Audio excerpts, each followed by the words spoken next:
Sir നമസ്കാരം. നമസ്കാരം.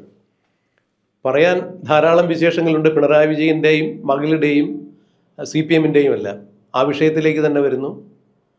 പിണറായി വിജയൻ്റെ മകൾ വീണ വിജയൻ തൻ്റെ എക്സാലോജിക് എന്ന കമ്പനി കൂടാതെ ലേക്കർ ഇന്ത്യ എന്ന കമ്പനി, ഇനിയും പുറത്തു വരാത്ത ഏതെങ്കിലും കമ്പനികളുണ്ടോ എന്നറിയില്ല, ഈ കമ്പനികളിലൂടെയെല്ലാം കോടിക്കണക്കിന് രൂപയുടെ അഴിമതികൾ നടത്തിയിരിക്കുന്നു, ഹവാല പണ ഇടപാട് നടത്തിയിരിക്കുന്നു, വിദേശത്തേക്ക് പണം കടത്തിയിരിക്കുന്നു എന്നൊക്കെയുള്ള ചില ഗുരുതരമായ വെളിപ്പെടുത്തലുകളുമായി അതിൻ്റെ അന്വേഷണവുമായി ED വരുന്നു.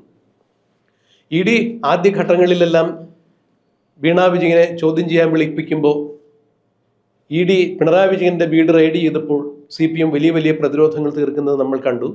എന്നാൽ അതിനുശേഷം CPM-ൻ്റെ കുറച്ച് 26 പേര് അണികൾ ജയിലിൽ പോവുകയും പിന്നീട് കുറച്ച് പേര് ജാമ്യത്തിൽ ഇറങ്ങുകയും എല്ലാം ചെയ്തപ്പോൾ അത് വലിയൊരു പ്രത്യാഘാതം ഉണ്ടാക്കുന്നു CPM-നകത്ത്. കാരണം ഇനിയും നേതാക്കൾക്ക് വേണ്ടി പടപൊരുതാനോ അല്ലെങ്കിൽ നേതാക്കൾ ചെയ്യുന്ന അനീതികൾക്കെതിരെ പടപൊരുതാനോ അല്ലെങ്കിൽ അവരെ ന്യായീകരിക്കാനോ ഞങ്ങൾ തയ്യാറല്ല എന്ന് പറഞ്ഞുകൊണ്ട് ഒരു പറ്റം CPM-ൻ്റെ പ്രവർത്തകർ അല്ലെങ്കിൽ യഥാർത്ഥമായ വസ്തുതകൾ മനസ്സിലാക്കി കമ്മ്യൂണിസ്റ്റുകാർ പിണറായി വിജയനെയും CPM-നെയും കൈയൊഴിയുന്ന കാഴ്ചയാണ് കണ്ടത്. ED ഈ വിഷയത്തിൽ പിണറായി വിജയനെയും വീണ വിജയനെയും മുഹമ്മദ് റിയാസിനെയും എല്ലാം മുതല പിടിക്കുന്നത് പോലെ പിടിക്കുന്ന സന്ദർഭത്തിൽ രാഷ്ട്രീയ വിശദീകരണ യോഗവുമായി ഇന്നലെ മുതലക്കുളത്ത് CPM-ൻ്റെ രാഷ്ട്രീയ വിശദീകരണ യോഗം നടക്കുന്നു. അത് സംസ്ഥാന വ്യാപകമായി വ്യാപിപ്പിക്കാനുള്ള പരിപാടികളുമായി CPM മുന്നോട്ട് പോകുന്നു. മുതലക്കുളത്ത് സംഘടിപ്പിച്ച രാഷ്ട്രീയ വിശദീകരണ യോഗത്തിൽ MP ഗോവിന്ദൻ സംസാരിക്കുന്നു. ED രാഷ്ട്രീയമായി പിണറായി വിജയനെ തകർക്കുന്നതിന് വേണ്ടി, CPM-നെ തകർക്കുന്നതിന് വേണ്ടി മകൾക്കെതിരെ പിണറായി വിജയൻ്റെ മരുമകനെതിരെ കേസുമായി വരുന്നു.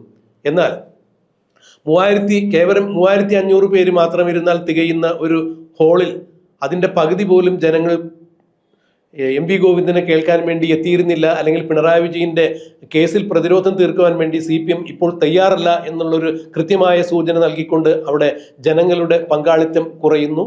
അതായത് ഇനിയും ഞങ്ങളെ ഇത്തരം കാര്യങ്ങൾ പറഞ്ഞ് വിഡ്ഢികളാക്കാൻ ശ്രമിക്കേണ്ട, ഞങ്ങൾ യഥാർത്ഥ വസ്തുതകൾ മനസ്സിലാക്കി, വീണ ഒരു മുതിർന്ന വ്യക്തിയാണ്, അവർ മറ്റൊരു വ്യക്തിയുമായി സാമ്പത്തിക ഇടപാടുകൾ നടത്തിയിട്ടുണ്ടെങ്കിൽ ആ കാര്യങ്ങൾ അവർ കൈകാര്യം ചെയ്യട്ടെ എന്ന് പിണറായി വിജയൻ നിയമസഭയിൽ പറഞ്ഞതുപോലെ വീണ ഒരു മുതിർന്ന വ്യക്തിയാണ്, CPM-ൻ്റെ അംഗം പോലുമല്ലാത്ത അവരെ ന്യായീകരിക്കാൻ ഇനി ഞങ്ങളില്ല, ED-യുടെ തല്ലുകൊള്ളാനോ അല്ലെങ്കിൽ പോലീസിൻ്റെ ഇടികൊള്ളാനോ ജയിലിൽ കിടക്കാനോ ഞങ്ങളില്ല, വേണമെന്നുണ്ടെങ്കിൽ നേതാക്കന്മാരാകട്ടെ എന്ന തരത്തിലായിരുന്നു CPM-ൻ്റെ മുതലക്കുളത്തുള്ള പങ്കാളിത്തം കുറയുന്നതിലൂടെ മനസ്സിലാക്കാൻ സാധിച്ചത്.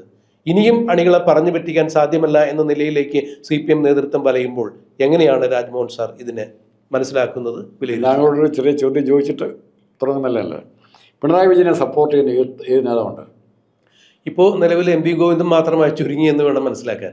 ഇപ്പോഴത്തെ ഒരു രാഷ്ട്രീയ ഗതികൾ കാണുമ്പോൾ MP ഗോവിന്ദൻ പിണറായി വിജയനെ ന്യായീകരിക്കാൻ വേണ്ടി വിധിക്കപ്പെട്ടവനാണ് എന്ന മട്ടിലാണ് അദ്ദേഹത്തിൻ്റെ ചില പരാമർശങ്ങൾ കാണുമ്പോൾ മനസ്സിലാകുന്നത്. മറ്റാരെയും കാണുന്നില്ല. ഇപ്പം ഇന്നലെ തന്നെ MP ഗോവിന്ദൻ്റെ എല്ലാ ന്യായീകരണങ്ങളും പിണറായിക്കിട്ട് പാരയാകുന്ന പച്ചയ്ക്ക് പുറകിൽ നിന്ന് കുത്തിക്കൊല്ലുന്ന രീതിയിലാണ് MP ഗോവിന്ദൻ പെരുമാറുന്നത്.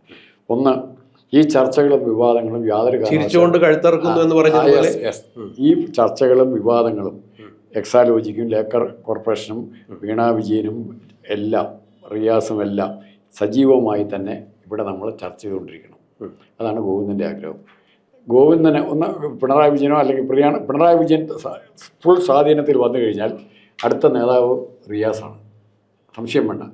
പിന്നെ ഗോവിന്ദനും റോളില്ല, ഗോവിന്ദൻ കൊണ്ടുവരാമെന്ന് വെച്ചാൽ ശ്യാമളയ്ക്കും റോളില്ല, വേറെ റോളൊന്നുമില്ല. ശ്യാമളയ്ക്ക് പകരം PP ദിവ്യൻ ചിന്താചാറവിനെയൊക്കെ കൊണ്ടുവന്നിരിക്കുന്നത് ഇവരെയൊക്കെ കൂടെ കൂട്ടി എന്തെങ്കിലും ചെയ്യാൻ പറ്റുമെന്ന് അറിയാനായിട്ടാണ്. അല്ല, ശ്യാമളയുടെയും PK ദിവ്യയുടെയൊക്കെ കാര്യം ഏതാണ്ട് പൂട്ടിക്കെട്ടി മട്ടിലായില്ല.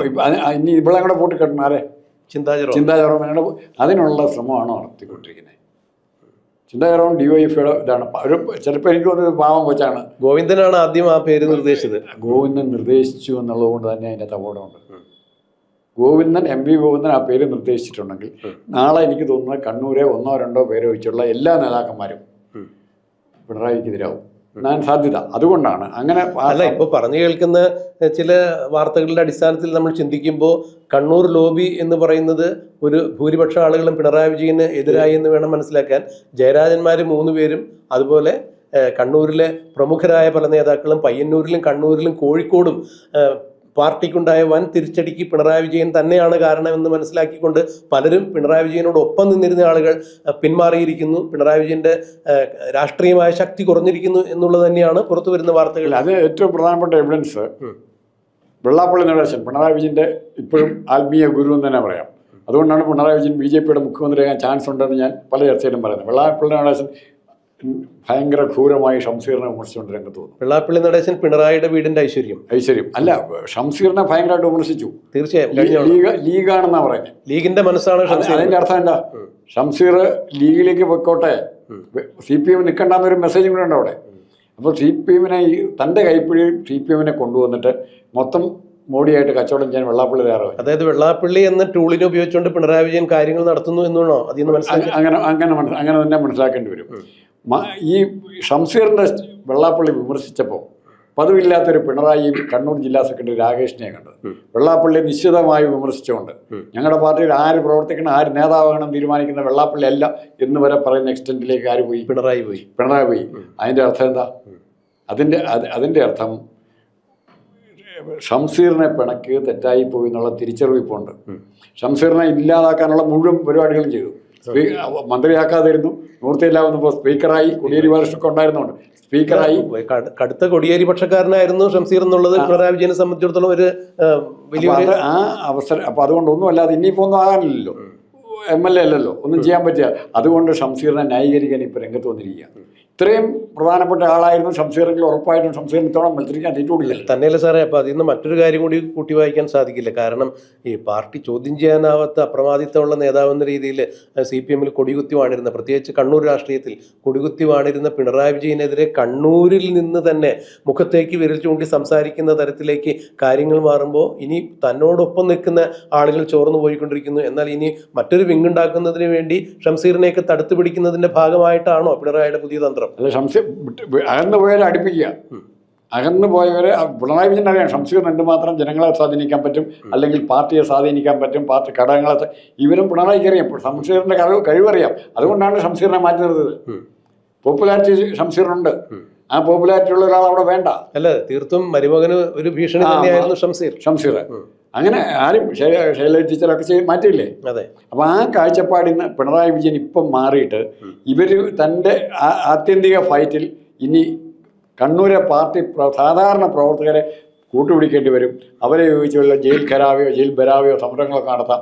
ഇങ്ങനെയുള്ള സ്വപ്നം കണ്ടുകൊണ്ടാണ് ഈ മനുഷ്യൻ ഇപ്പം ഇത്രയും തരംതാണ് all of a sudden Vellappally പറഞ്ഞതിൻ്റെ പേരിൽ സംശീർണ ന്യായീകരിക്കുക. അല്ല സാറേ, മറ്റൊരു സംശയം കൂടി ഞാനൊന്ന് ചോദിച്ചോട്ടെ, ഇടവിട്ട് സംസാരിക്കുകയല്ല. ഈ പിണറായി വിജയനെ സംബന്ധിച്ചിടത്തോളം ഇനി CPMനെ ഏതെങ്കിലും തരത്തിൽ പുരോഗമനപരമായ രീതിയിൽ, CPMന് ഏതെങ്കിലും തരത്തിൽ ഗുണകരമായ രീതിയിൽ ഒരു മാറ്റം ഉണ്ടാകുന്ന തരത്തിൽ പ്രതിപക്ഷ നേതാവ് എന്ന രീതിയിൽ, അല്ലെങ്കിൽ CPMന്റെ പോളിറ്റ് ബ്യൂറോ അംഗം എന്ന രീതിയിൽ, സംസ്ഥാന സെക്രട്ടേറിയറ്റ് മെമ്പർ എന്ന രീതിയിൽ പിണറായി വിജയനെ ഏതെങ്കിലും തരത്തിൽ CPMനെ ഇനി പുനരുദ്ധരിച്ച് മുന്നോട്ട് കൊണ്ടുപോകാൻ സാധിക്കും എന്ന് ആത്മാർത്ഥമായിട്ട് സാർ കരുതുന്നുണ്ടോ? അങ്ങനെ ഇല്ലെങ്കിലോ, പുനരുദ്ധരിച്ച് മുന്നോട്ട് കൊണ്ടുപോകണമെന്ന് പിണറായിക്ക് ആഗ്രഹമില്ലെങ്കിലും മിച്ചമുള്ള CPMനെ കാരെ കൊണ്ട് എങ്ങനെയെങ്കിലും വെള്ളാപ്പള്ളി നടേശൻ വഴി എവിടെ എത്തിക്കണം?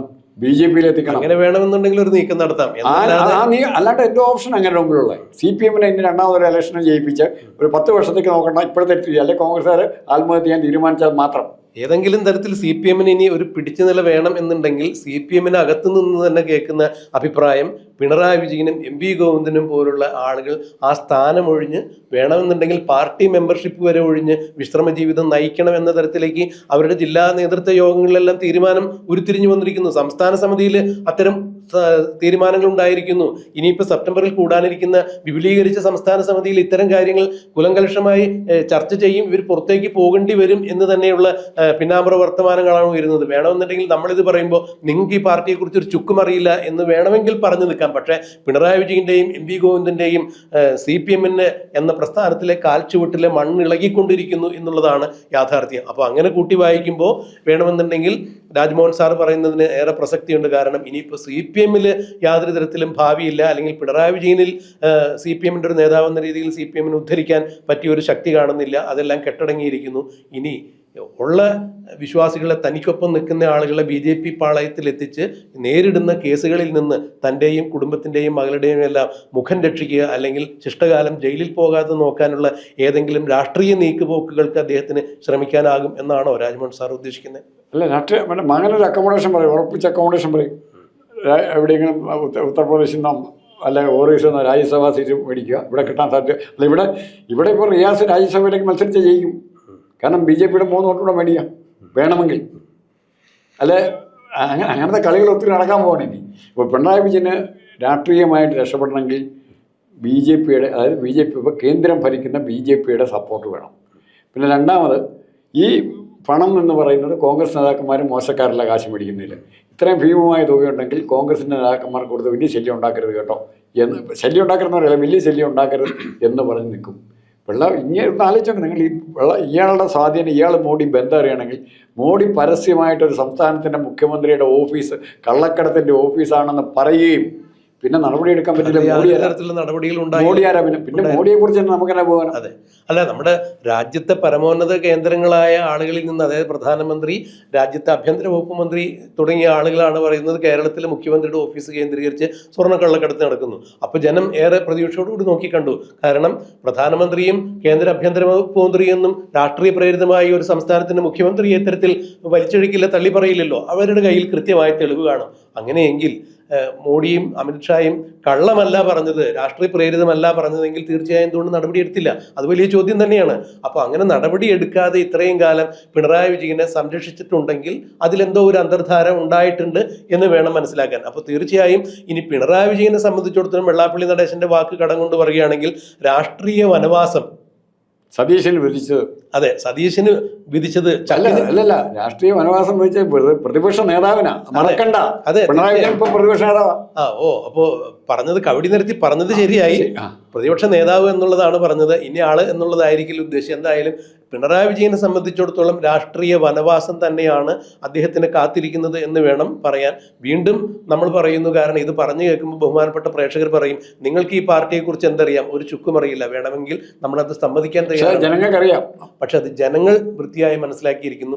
ജനങ്ങൾ എന്ന് പറയുമ്പോൾ അതിൽ ബഹുഭൂരിപക്ഷം യാഥാർത്ഥ്യ ബോധമുള്ള കമ്മ്യൂണിസ്റ്റ് വിശ്വാസികൾ ഇത് മനസ്സിലാക്കിയിരിക്കുന്നു. അതുകൊണ്ട് തന്നെയാണ് ഇത് 35 സീറ്റിലേക്ക് ഒതുങ്ങിപ്പോയത്. അല്ലാതെ കോൺഗ്രസ്സുകാരുടെ മിടുക്കൊണ്ടോ BJP കോൺഗ്രസ് കുറച്ചുകൂടെ പ്ലാൻഡ് ആയിട്ടും തർക്കങ്ങൾ ഒഴിവാക്കി മത്സരിച്ച് 35 വരെ 25 താഴെ വന്നേ. തീർച്ചയായും. അല്ല, അപ്പൊ എന്നിട്ട് പോലും നമ്മൾ വിശ്വസിക്കുന്നു കോൺഗ്രസ്സുകാരുടെ മാത്രം വോട്ട് കൊണ്ടോ BJP-കാരുടെ വോട്ട് കൊണ്ട് മാത്രമല്ല ഈ CPM-ന്റെ 35 സീറ്റ് കുറഞ്ഞു പോയത്. അത് CPM-കാരുടെ തന്നെ വോട്ട് കൊണ്ടാണെന്നുള്ളത് നമ്മൾ മനസ്സിലാക്കുന്നു. CPM-നെ തോൽപ്പിച്ചത് യഥാർത്ഥ കമ്മ്യൂണിസ്റ്റ് വിശ്വാസികളാണ്. പിണറായി വിജയൻ ഇനി ഭരിക്കണ്ട, ഇനി വേണ്ട എന്നവർ തീരുമാനിച്ചു. കാരണം ഈ പാർട്ടി ഇനി നിലനിൽക്കണമെന്നുണ്ടെങ്കിൽ ബംഗാളിലെ പോലെ ത്രിപുരയിലെ പോലെ ഈ പാർട്ടി നാമാവശേഷമാവാതിരിക്കുന്നതിന് വേണ്ടി പിണറായി വിജയൻ മാറണം എന്നുള്ളൊരു ധാരണയോടുകൂടി തന്നെ അവർ വോട്ട് ചെയ്തിരിക്കുന്നു. ആ തീരുമാനത്തിലേക്ക് കാര്യങ്ങൾ മുന്നോട്ട് പോകുന്നു. അതിന് ED-യുടെ അന്വേഷണം ഒരു നിമിത്തമായി മുതല പിടിക്കുന്നത് പോലെ ED പിടിച്ചിരിക്കുന്നു. വസ്തുതകളുമായി തെളിവുകളുമായി അവർ വരുമ്പോൾ മുതലക്കുളത്തിലെ MV ഗോവിന്ദൻ്റെ ഈ രാഷ്ട്രീയ വിശദീകരണമൊന്നും ജനങ്ങൾക്ക് ഏശുന്നില്ല. ഇനി ഒരു കാപ്സ്യൂളും വിഴുങ്ങാൻ ഞങ്ങൾ തയ്യാറല്ല, തൊണ്ട തൊടാതെ വിഴുങ്ങാൻ ഒരു തരത്തിലും തയ്യാറല്ല. ഇനിയിപ്പോൾ പ്രതിരോധിക്കണം എന്നുണ്ടെങ്കിൽ ED-യോ അല്ലെങ്കിൽ നാഷണൽ ഇൻവെസ്റ്റിഗേഷൻ ഏജൻസിയോ ആര് വേണമെങ്കിലും പ്രതിരോധിച്ചിട്ടെ, അത് പിണറായി വിജയനോ MV ഗോവിന്ദനോ തുടങ്ങിയ രാഷ്ട്രീയ പ്രഭൃതികൾ ഇറങ്ങി നിന്ന് പ്രതിരോധിക്കട്ടെ എന്നാണ് CPM-ന്റെ അണികളുടെ മനോഭാവം എന്നാണ് ഇന്നലത്തെ പങ്കാളിത്ത കുറവുകൊണ്ട് മനസ്സിലാക്കുന്നത്. എന്തായാലും അതെന്തായിരിക്കും എന്നുള്ളത് നമുക്ക് കണ്ടറിയാൻ കാത്തിരിക്കുക.